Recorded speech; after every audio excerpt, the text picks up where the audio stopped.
ನಮಸ್ಕಾರ. ನಾನು ಡಾಕ್ಟರ್ ಮೃತ್ಯುಂಜಯ ಸ್ವಾಮಿ, ಶತಾಯುರ್ವೇದ ಸಂಸ್ಥಾಪಕ. ಮಂಡಿ ನೋವಿಗೆ ಔಷಧಿ ಬಗ್ಗೆ ಇವತ್ತು ಸ್ವಲ್ಪ ತಿಳ್ಕೊಳ್ಳೋಣ. ಈ ಮಂಡಿ ನೋವು ಏನು, ಯಾಕೆ ಬರುತ್ತೆ, ಏಜ್ ಆಗ್ತಾ ಇದ್ದಕ್ಕೇ ಮೂಳೆ ಸವೆತ ಹೇಗಾಗುತ್ತೆ, ಈ ನೋವು ಹೆಚ್ಚಿಗೆ ಆದಾಗೆ ಎಷ್ಟೊಂದು ಕಡೆ ತೋರಿಸ್ಕೊಂಡಾಗೆ ತಾವು ಕೇಳ್ತಿರ್ತೀರ ನೀ ರಿಪ್ಲೇಸ್ಮೆಂಟ್ ಮಾಡಬೇಕು ಅಥವಾ ಅಲ್ಲೇ ಇಂಜೆಕ್ಷನ್ ಕೊಡಬೇಕು. ಎಷ್ಟೆಲ್ಲ ಪ್ರಯತ್ನಗಳು ಮಾಡಿದರೂ ಕೂಡ ಒಂಚೂರು ನೋವು ಮಾತ್ರ ಕಡಿಮೆ ಆಗ್ತಾ ಇರಲ್ಲ. ಯಾಕೆ, ಅದು ಏನು, ಅದ್ರ ಬಗ್ಗೆ ಸ್ವಲ್ಪ ಡೀಟೇಲಾಗಿ ತಿಳ್ಕೊಳ್ಳೋಣ. ಮಂಡಿ ನೋವು ಬಂದಾಗೆಲ್ಲ ತಾವು ನೋಡಿರ್ಬೋದು, ಹಳೆ ಕಾಲದಲ್ಲಿ 60-65 ವರ್ಷ ದಾಟಿದ ಮೇಲೆ ಈ ಮಂಡಿ ನೋವುಗಳು ಬರ್ತಿತ್ತು. ಇತ್ತೀಚಿನ ದಿನಗಳಲ್ಲಿ ತಾವು ನೋಡ್ತಾ ಇದ್ದೀರಾ 30-35 ಕ್ರಾಸ್ ಆಯಿತು ಅಂತಂದರೆ ಪ್ರತಿಯೊಬ್ಬರಿಗೂ ಮಂಡಿ ನೋವು ಬರ್ತಾನೇ ಇದೆ. ಯಾಕೆ ಹಾಗೆ ಬರುತ್ತೆ? ಆಮೇಲೆ ಎಷ್ಟೊಂದೆಲ್ಲ ಟೆಸ್ಟ್ ಮಾಡಿದಾಗ ನೋಡ್ತೀರಾ ನೀವು, ಮೂಳೆ ಸೌದಿದೆ ಅಂತ ಹೇಳ್ತಾರೆ. ಎಕ್ಸ್ರೇ ಮಾಡಿ ಅಥವಾ MRI CT ಸ್ಕ್ಯಾನ್ ಮಾಡಿಸ್ಬಿಟ್ಟು ಮೂಳೆ ತುಂಬ ಸೌದಿದೆ, ಅದಕ್ಕೆ ನೀ ರಿಪ್ಲೇಸ್ಮೆಂಟೇ ಮಾಡಬೇಕು, ಇಲ್ಲಾಂದರೆ ಅಲ್ಲಿ ಮಂಡಿಗೆ ಇಂಜೆಕ್ಷನ್ ಕೊಡ್ತೀವಿ ಅಥವಾ ಪ್ಲಾಸ್ಮಾ ಥೆರಪಿ ಮಾಡ್ತೀವಿ, ಏನೆಲ್ಲ ಸಾವಿರಾರು ಟ್ರೀಟ್ಮೆಂಟ್ಗಳು ಹೇಳ್ತಾರೆ. ಅದೆಲ್ಲ ಮಾಡೋಕ್ಕೆ ಹೋಗ್ತಾರೆ. ಒಂದು ಸ್ವಲ್ಪ ದಿನ ನೋವು ಕಡಿಮೆ ಆಗುತ್ತೆ, ಮತ್ತು ನೋವು ಆವಾಗವಾಗ ಬರ್ತಾನೆ ಇರುತ್ತೆ. ನಾವು ಆಯುರ್ವೇದದಲ್ಲಿ ಮಂಡಿ ನೋವಿಗೆ ಅಂತ ತುಂಬ ಸ್ಪೆಸಿಫಿಕ್ ಆಗಿರೋ ಟ್ರೀಟ್ಮೆಂಟ್ ಇದೆ. ಯಾಕಂದರೆ ಎಲ್ಲ ಮಂಡಿ ನೋವು ಒಂದೇ ಥರ ಅಲ್ಲ. ಈಗ ಮಂಡಿ ನೋವುಗಳಲ್ಲಿ ಎಷ್ಟೊಂದು ಥರ ಇದೆ. ಆರ್ಥ್ರೈಟಿಸ್ ಇರ್ಬೋದು ಸಿಂಪಲ್ಲಾಗಿ, ಅಥವಾ ಆಸ್ಟಿಯೋಆರ್ಥ್ರೈಟಿಸ್ ಇರ್ಬೋದು, ರುಮಟೆಡ್ ಆರ್ಥ್ರೈಟಿಸ್ ಇರ್ಬೋದು, ಗೌಟ್ ಇರ್ಬೋದು, ಸೋರಿಯಾಟಿಕ್ ಆರ್ಥ್ರೈಟಿಸ್ ಇರ್ಬೋದು, ಎಷ್ಟೆಲ್ಲ ವೆರೈಟಿ ಇದೆ. ಆಮೇಲೆ ವಿಯರ್ ಆ್ಯಂಡ್ ಟಿಯರಿಂದ ಸಿಂಪಲ್ ಆಗಿರೋ ಆರ್ಥ್ರೈಟಿಸ್ ಕೂಡ ಇರ್ಬೋದು. ಎದರಿಂದ ಬಂದಿದೆ ಅನ್ನೋದು ನೋಡೋದು ಭಾಳ ಇಂಪಾರ್ಟೆಂಟ್. ಸುಮ್ಮನೆ ಪೇನ್ ಕಿಲ್ಲರ್ ತೊಗೊಳ್ಳೋದು ಅಥವಾ ಎಷ್ಟೊಂದು ಅಡ್ವರ್ಟೈಸ್ಮೆಂಟಲ್ಲಿ ನೋವಿನ ಎಣ್ಣೆ ಅಂತ ತೊಗೊಳ್ಳೋದು, ನೋವಿನ ಮಾತ್ರೆ ಅಂತ ತೊಗೊಳ್ಳೋದು, ಆಯುರ್ವೇದಿಕ್ ಇದೆ, ಸೈಡ್ ಎಫೆಕ್ಟ್ ಇಲ್ಲ. ಯಾವಾಗ ಒಂದು ಮೆಡಿಸಿನ್ ಎಫೆಕ್ಟ್ ಇಲ್ಲ ಅಂದರೆ ಅದ್ರ ಸೈಡ್ ಎಫೆಕ್ಟು ಇರೋದಿಲ್ಲ. ಆಯುರ್ವೇದ ಅಂದರೆ ತುಂಬ ಸೇಫು ಅಂತಲ್ಲ, ಮೆಡಿಸಿನು ಅಂದರೆ ಅದು ಮೆಡಿಸಿನ್ನು, ಇದು ಫುಡ್ ಅಲ್ಲ ಕಂಡ್ಕಂಡಂಗೆ ತೊಗೊಳಕ್ಕೆ.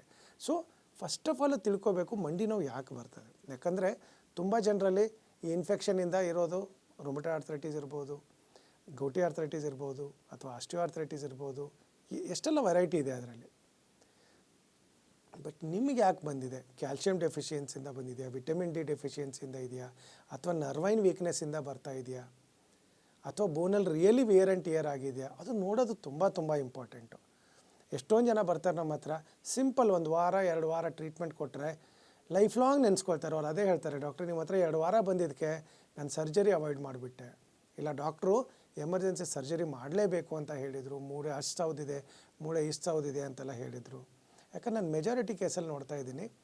ಈಗಿನ ಕೇಸಲ್ಲಿ ಏನಿದೆ, ಯಾಕೆ ನೀವೇ ನೋಡಿ, ಹಳೆ ಕಾಲದಲ್ಲಿ 65-70 ವರ್ಷ ಆದರೆ ಮಾತ್ರ ಮಂಡಿ ನೋವು ಬರ್ತಿತ್ತು. ಈಗ 30-35 ವರ್ಷದಲ್ಲಿ ಬರ್ತಾ ಇದೆ ಅಂತಂದರೆ ಅಲ್ಲಿ ಏನೋ ಒಂದು ನ್ಯೂಟ್ರಿಷನಲ್ ಡೆಫಿಷಿಯನ್ಸಿ ಕೂಡ ನಮ್ಮ ಬಾಡಿನಲ್ಲಿ ಆಗ್ತಾ ಇದೆ. ಯಾಕಂದರೆ ಇತ್ತೀಚಿನ ದಿನಗಳಲ್ಲಿ ತಾವು ನೋಡಿರ್ಬೋದು, ಕೋವಿಡ್ ಆದಮೇಲೆ nutritional deficiency disorders, life style induce diseases ತುಂಬಾ ಜಾಸ್ತಿ ಆಗೋಗಿದೆ. ಲೈಫ್ ಸ್ಟೈಲ್ ಅಂದ್ರೇನು, ಯಾವುದೇ ಥರದ ಎಕ್ಸಸೈಸ್ ಇಲ್ಲ, ತಿಂತಾ ಇರೋದು ತುಂಬಾ ಜಾಸ್ತಿ, ಒಂದೇ ಕಡೆ ಕೂತ್ಕೊಂಡಿರ್ತೀವಿ, ಆರ್ಗನ್ನ ಕರೆಕ್ಟಾಗಿ ಯೂಸ್ ಮಾಡ್ತಾ ಇಲ್ಲ, ಸ್ಟ್ರೆಸ್ ಒಂದು ಕಡೆ ಇರುತ್ತೆ, ಎಕ್ಸಸೈಸ್ ಮಾಡೋಕ್ಕಾಗ್ತಾಯಿಲ್ಲ, ಟೈಮಿಗೆ ಊಟ ಮಾಡಲ್ಲ, ಸರಿಯಾಗಿ ನೀರು ಕುಡಿಯೋಲ್ಲ, ನಿದ್ರೆ ಮಾಡಲ್ಲ. ಸೊ ಇದೆಲ್ಲ ಕಾರಣದಿಂದ ಬಾಡಿನಲ್ಲಿ ಎಷ್ಟೊಂದು ಸರಿ ವಿಯರ್ ಆ್ಯಂಡ್ ಟಿಯರ್ ತುಂಬ ಜಾಸ್ತಿ ಆಗ್ತಾ ಇರುತ್ತೆ.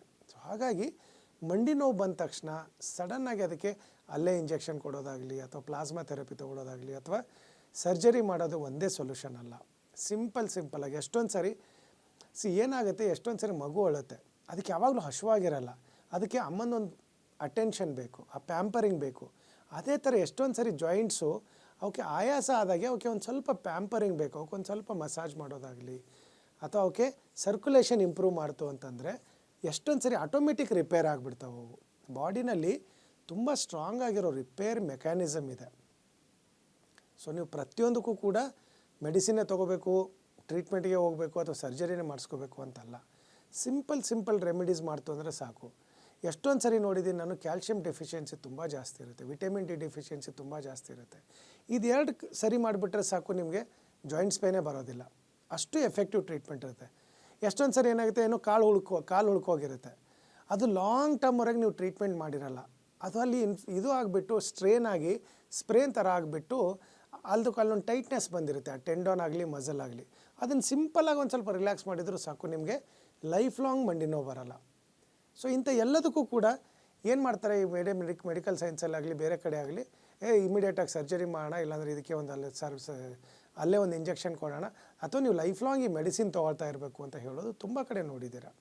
ಸೊ ಹಾಗಾಗಿ ಹೆದರ್ಕೊಳ್ಳೋದು ಏನೂ ಬೇಡ. ನಿಮ್ಮ ಹತ್ರ ಇರೋದು ಏನಾದರೂ ಎಕ್ಸ್ರೇ ರಿಪೋರ್ಟ್ ಇತ್ತು, ಬ್ಲಡ್ ರಿಪೋರ್ಟ್ಸ್ ಏನಾದರೂ ಇತ್ತು ಅಂದರೆ ಈ ಕೆಳಗಡೆ ಬರ್ತಾ ಇರ್ತಕ್ಕಂಥ ನಂಬರ್ಗೆ ಒಂದ್ಸರಿ ಕಳಿಸಿ, ಒಂದ್ಸರಿ ಆನ್ಲೈನ್ ಕನ್ಸಲ್ಟೇಷನ್ ಫಿಕ್ಸ್ ಮಾಡಿ. ಯಾಕಂದ್ರೆ ನಮ್ಮ ಹತ್ರ ಮೆಜಾರಿಟಿ ಬೆನ್ನು ನೋವು ಇರ್ಬೋದು, ಕೀಲು ನೋವು ಇರ್ಬೋದು, ಮಂಡಿ ನೋವು ಇರ್ಬೋದು. ತುಂಬ ಜನ ನಮ್ಮ ಶತಾಯು ರಿಟ್ರೀಟ್ ಅಂತ ಬ್ಯಾಂಗ್ಳೂರು ಇಂಟರ್ನ್ಯಾಷನಲ್ ಏರ್ಪೋರ್ಟ್ ಹತ್ರ ಇದೆ, ತಾವು ಬಂದು ಉಳ್ಕೊಂಡು ಟ್ರೀಟ್ಮೆಂಟ್ ತೊಗೋಬೋದು. ಯಾಕಂದರೆ ನಿಮಗೆ ಹೆಲ್ತ್ ಇನ್ಶೂರೆನ್ಸ್ ಏನಾದರೂ ಇತ್ತು ಅಂದರೆ ಪ್ರತಿಯೊಂದು ಮಂಡಿ ನೋವು ಕೂಡ 100% ಫ್ರೀ ಟ್ರೀಟ್ಮೆಂಟ್ ಆಗುತ್ತೆ, ಅಂದರೆ ಇನ್ಶೂರೆನ್ಸ್ ಕ್ಲೇಮ್ ಆಗುತ್ತೆ. ನಮ್ಮಲ್ಲಿ ಇನ್ಶೂರೆನ್ಸ್ದೇ ಒಂದು ಎಕ್ಸ್ಕ್ಲೂಸಿವ್ ಆಗಿ ಟೀಮ್ ಇದೆ. ಈ ಥರ ಮಂಡಿ ನೋವು ಬಂದಿರೋರಿಗೆ, ಏಜ್ ಆದವ್ರಿಗೆ, ಕ್ಯಾಲ್ಶಿಯಂ ಡೆಫಿಷಿಯನ್ಸಿ ಅಥವಾ ವಿಯರ್ ಆ್ಯಂಡ್ ಟಿಯರ್ ಆಗಿ ಆಸ್ಟಿಯೋ ಆರ್ಥ್ರೈಟಿಸ್ ಆಗಿರ್ಬೋದು, ರುಮೆಟೆಡ್ ಆರ್ಥ್ರೈಟಿಸ್ ಇರ್ಬೋದು, ಇದು ಎಲ್ಲದಕ್ಕೂ ಕೂಡ ನಾವು ಕೊಡೋ ಟ್ರೀಟ್ಮೆಂಟ್ ಏನಿದೆ, ಶತಾಯು ರಿಟ್ರೀಟಲ್ಲಿ ತಾವು ಉಳ್ಕೊಂಡು ಟ್ರೀಟ್ಮೆಂಟ್ ತೊಗೊಂಡ್ರೆ ಹೆಲ್ತ್ ಇನ್ಶೂರೆನ್ಸ್ ಇತ್ತು ಅಂದರೆ ನಿಮಗೆ ಟ್ರೀಟ್ಮೆಂಟ್ ಫ್ರೀ ಆಗುತ್ತೆ. ಇಲ್ಲ ಡಾಕ್ಟ್ರೆ ಅಲ್ಲಿ ಬಂದು ಉಳ್ಕೊಳ್ಳೋಕ್ಕಾಗಲ್ಲ, ನಮ್ಗೆ ಹೆಲ್ತ್ ಇನ್ಶೂರೆನ್ಸ್ ಇಲ್ಲ ಅಂದರೆ ಒಂದ್ಸರಿ ಆನ್ಲೈನ್ ಕನ್ಸಲ್ಟೇಷನ್ ಫಿಕ್ಸ್ ಮಾಡಿ. ನಮ್ಮ ಡಾಕ್ಟ್ರು ನಿಮಗೆ ನಿಮ್ದು ಯಾವ ಥರ ಮಂಡಿ ನೋವಿದೆ, ಹೇಗಿದೆ, ಅದಕ್ಕೆ ಕಂಪ್ಲೀಟಾಗಿ ಡಯಾಗ್ನೋಸಿಸ್ ಮಾಡಿ ಎದರಿಂದ ಬಂದಿದೆ, ಅದಕ್ಕೆ ಯಾವ ಥರ ಟ್ರೀಟ್ಮೆಂಟ್ ಇದೆ ಅಂತ ಕಂಪ್ಲೀಟಾಗಿ ಡೀಟೇಲಾಗಿ ಹೇಳ್ತಾರೆ. ಅದಕ್ಕೆ ಯಾವ ಥರ ಟ್ರೀಟ್ಮೆಂಟ್ ಇರುತ್ತೆ, ಎಷ್ಟು ದಿವಸ ಟೈಮ್ ತೊಗೊಳುತ್ತೆ, ಹೇಗೆ ಕಡಿಮೆ ಆಗುತ್ತೆ, ಪ್ರತಿಯೊಂದು ಕೂಡ ನಿಮಗೆ ಡೀಟೇಲಾಗಿ ಹೇಳ್ತಾರೆ. ಅಷ್ಟು ಮಾಡಿದರೆ ಸಾಕು, ಸಿಂಪಲ್ ಇರುತ್ತೆ. ಎಷ್ಟೊಂದು ಸರಿ ನಾನು ಮನೆಯಲ್ಲಿ ತುಂಬ ಜನಕ್ಕೆ ಹೇಳ್ತೀನಿ, ಸಿಂಪಲ್ಲಾಗಿ ಮನೇಲಿ ಸಿಗ್ತಕ್ಕಂಥ ಕೊಬ್ಬರಿ ಎಣ್ಣೆ ಇರ್ಬೋದು, ಎಳ್ಳೆಣ್ಣೆ ಇರ್ಬೋದು, ಅಥವಾ ಸಾಸಿವೆ ಎಣ್ಣೆ ಯಾವುದಾದ್ರೂ ಇತ್ತು ಅಂತಂದು, ಅಥವಾ ಏನೂ ಇಲ್ಲ ಅಂದರೆ ಹರಳೆಣ್ಣೆ ಅಥವಾ ಔಡ್ಲೆಣ್ಣೆ ಅಥವಾ ಕ್ಯಾಸ್ಟ್ರ್ ಆಯಿಲ್ ಅಂತ ಹೇಳ್ತೀವಿ. ಸ್ವಲ್ಪ ಅದು ಎಲ್ಲಿ ನೋವಿದೆ ಅಲ್ಲಿ ಹಾಕ್ಬಿಟ್ಟು ಲೈಟಾಗಿ ಮಸಾಜ್ ಮಾಡಿ ಸ್ವಲ್ಪ ಬಿಸಿನೀರು ಹಾಕ್ಬಿಡ್ತು ಅಂತಂದರೆ ಭಾಳ ಬೇಗ ಗುಣ ಆಗುತ್ತೆ. ಬಟ್ ಹಾಗಂತ ಪ್ರತಿಯೊಂದು ನೋವಿಗೂ, ಮಂಡಿ ನೋವಿಗೂ ಹರಳೆಣ್ಣೆ ಅಥವಾ ಬರೀ ಎಣ್ಣೆನೇ ಪರಿಹಾರ ಅಲ್ಲ. ಯಾಕಂದರೆ ರುಮೆಟೆಡ್ ಆರ್ಥ್ರೈಟಿಸಲ್ಲಿ ಎಣ್ಣೆ ಹಚ್ಚಲೇಬಾರ್ದು, ಎಣ್ಣೆ ಹಚ್ಚಿದರೆ ನೋವು ಜಾಸ್ತಿ ಆಗುತ್ತೆ. ಸೊ ತುಂಬ ಜನಕ್ಕೆ ಗೊತ್ತಿಲ್ಲ, ಅದು ಹೇಳ್ತಾರೆ ನನಗೆ ಕಡಿಮೆ ಆಯಿತು ನೀನು ತೊಗೊಳ್ಳೋ ಅಂತ ಎಲ್ಲರಿಗೂ ರೆಕಮೆಂಡ್ ಮಾಡ್ತಾರೆ.